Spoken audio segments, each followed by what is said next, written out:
There was a girl, her name was Lungile. She lived in a beautiful village with her family, and she was said to be the most beautiful girl in the land. Old people, young people, mothers, fathers, they all agreed she was the most beautiful one of them all. And Lungile loved helping her mother at home with the different chores, but her favorite pastime was going to the river to swim. Other girls often went with her. And when she went swimming, they said, Mina, ngihamba no Lungile. I'm going with Lungile. They played, they sang songs, and they enjoyed water games, and they giggled about things that teenage girls like to giggle about even today. Some of the older women said, some of the girls think that if they stay in the water long enough, some of her beauty will rub off onto them. Well, it didn't quite happen like that. Lungile was a happy child. Also, she enjoyed going to the forest to collect firewood with other girls. And when she was out there collecting firewood, she'd look around, and then soon she'd disappear. And she'd be standing in a clearing where there were no trees, and she would open her arms wide. She'd start looking into the sky, and then she'd imitate the sounds of the birds.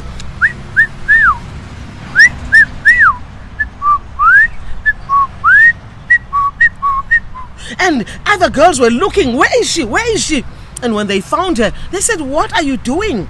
She said, I love birds, you know me. I love birds. I love the miracle of flight. The way they take into the sky and they fly and they don't fall down.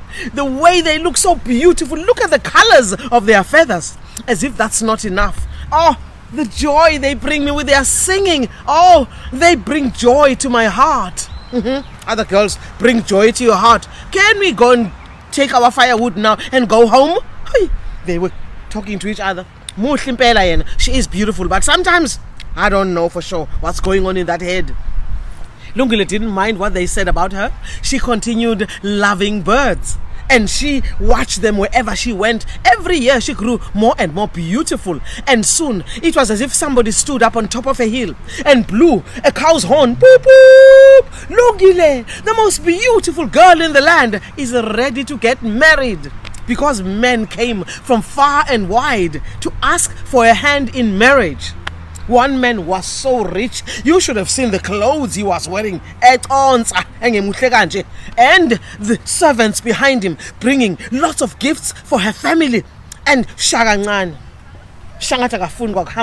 as if he doesn't even want to walk, he's so rich. Neighbors were watching, wondering what's going to happen. He went inside Lungile's home and all the gifts came in, and somebody was saying, "Oh, I wish she was my daughter." They were waiting for the mother of Lungile to come out with a broom, sweeping the whole yard, shouting and ululating, "My daughter's getting married!" Nothing of the sort happened. When he came out, that man, his head was bowed, shoulders drooping. Lungile had said, "No, not this one," and he left. Next up came a man who was so handsome. Oh my goodness, everybody decided that's the one that she's going to choose. The other girls were getting weak at the knees just looking at him. If he looked in my direction, I wouldn't even wait for him to say one, I would say two. They knew he was the one she was going to marry. Bafanelen. They were as good looking as anything. Well, when he came out, his head was bowed, shoulders drooping. Lungile had said, "No, not this one." He left. Another man came. This one was kind, caring. He brought gifts like the others, and he sat down. He said he would love Lungile with every bit of himself, with his heart and his soul, his mind. She would be his sun and his moon. She wouldn't touch a stitch of work. He would love her all the days of his life. Lungile's mother was nodding. This is the one. Lungile said, "No, not this one." All these men came in and they left. The neighbors were confused. And the father said, "Wazala, Kalapants, what is your problem? All these men were coming in and out of this house. You haven't found even one that you like? Talk to me. What exactly are you looking for in a man? Maybe we can assist." Lungile said, "Baba, it's just that the man of my dreams, he will send a bird when he's ready to marry me." What are you saying to us? Do you now speak bird language? Ah, Baba, I don't speak bird language, but I think I'll just know when the time is right. The mother came to the rescue. How, Baba? Please, Baba, leave her alone. Let her wait for that bird husband of hers. Don't you just love mothers when they come to the rescue? Lungile, watch the father walking away. I'll never understand women in this lifetime. And he was gone. Well, men got tired of asking for Lungile's hand in marriage. They started asking other girls in the village, and they spotted other girls. They all got married until she was the only one of her age group still unmarried. People started gossiping. People started laughing, and people composed wedding songs teasing Lungile.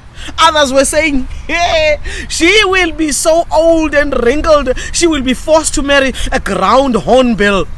And the only conversation between them will be woo-doo, woo-doo-doo. Woo-doo, woo-doo-doo. Others said she'd be so wrinkled and her back would be bent. She'd be walking with a walking stick. I used to be the most beautiful girl in the land. Everybody wanted to marry me, but I refused. No matter what they said about her, she continued to enjoy life. She was just getting more and more beautiful with every passing year. And she took to going to the big round hut where all the old women normally gathered, doing different types of craft. They made grass mats. They made beautifully woven baskets. They made necklaces, beads. They made all kinds of artwork. And she learned every skill. And you know, here in the African continent, when people work in places like that, they don't just sit and work. They sing. They share old poems and stories and old wisdoms. She was learning all of those. Now she was no longer just beautiful physically or beautiful deep down within, as they always said. She was sharp over here. She was learning the wisdoms of her people. And an old woman once said, this girl, Lungile, her beauty is not without its magic. Something is bound to happen. You mark my words. True enough, it was early one morning, even before the cocks crowed for the first time. The bird, a long-tailed bird called Jobela, came in through the window and started singing. Lungile, sheshisa, umyeni wakho kulindile etamini. Lungile, sheshisa, umyeni wakho kulindile etamini, etamini, etamini. Wozalungile, wozalungile, ay ay ay ay ay ay ay ay, wozalungile, wozalung. She got out of bed. She put on her favorite dress, her beaded necklace, and checked her hair. And she stepped out of the house, following the birds, humming the melody as she followed the long-tailed bird Jobela, leading her to the lake, because the song said, hurry up, the man of your dreams is waiting for you at the lake. When she got to the lake, my, what a sight to behold.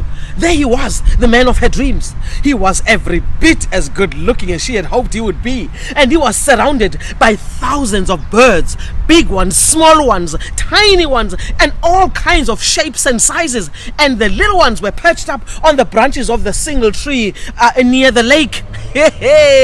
And she walked towards him, and as soon as he spotted her, his arms wide open, he rushed to meet her. As soon as they embraced, every single one of those birds rose up into the sky, a marvelous sight with the light of the rising sun. When they embraced, the birds dropped a feather, each and every one of them dropping a feather, dropping a feather. It was like it was raining a colorful rain of feathers all around Lungile and her man. The old people had woken up. You know, the older they get, the less they sleep. They had heard that bird and that song, and they followed. When they saw that sight of the birds dropping feathers, they took their skirts and their aprons, and they picked up the feathers and they put them on, and they went to the big round hut to work, a labor of love. Ulungile uyashada namhlanje, phumani nibone nane ninomona. Halala. They went to the big round hut and they started making the most beautiful wedding dress ever seen, decorated with all those feathers, different colors, different shapes. It was like nothing anybody had ever seen. And they made a stunning hat for the husband as well. And Lungile's future husband was invited to the home. The family wanted to get to know him. After a few days, the day was set for the wedding. People came from far and wide. Even some of those men who had tried to win her hand were there with their wives, and people came. Others just came to see for themselves. Lungile finally getting married. They had a big feast. They sang and they danced. It was an amazing, amazing celebration. And finally, Lungile left to the faraway country where her husband had come from. And when they had children, birds were always welcome to play with the children, to teach them happy new melodies, to share their food. And Lungile and her husband were a very, very happy couple. And for a long time, people talked about that wedding, talked about Lungile, the most beautiful girl in the land, who got married to the man of her dreams, who loved birds just as much as she did. Tostosi Iapela. That's where I rest my story.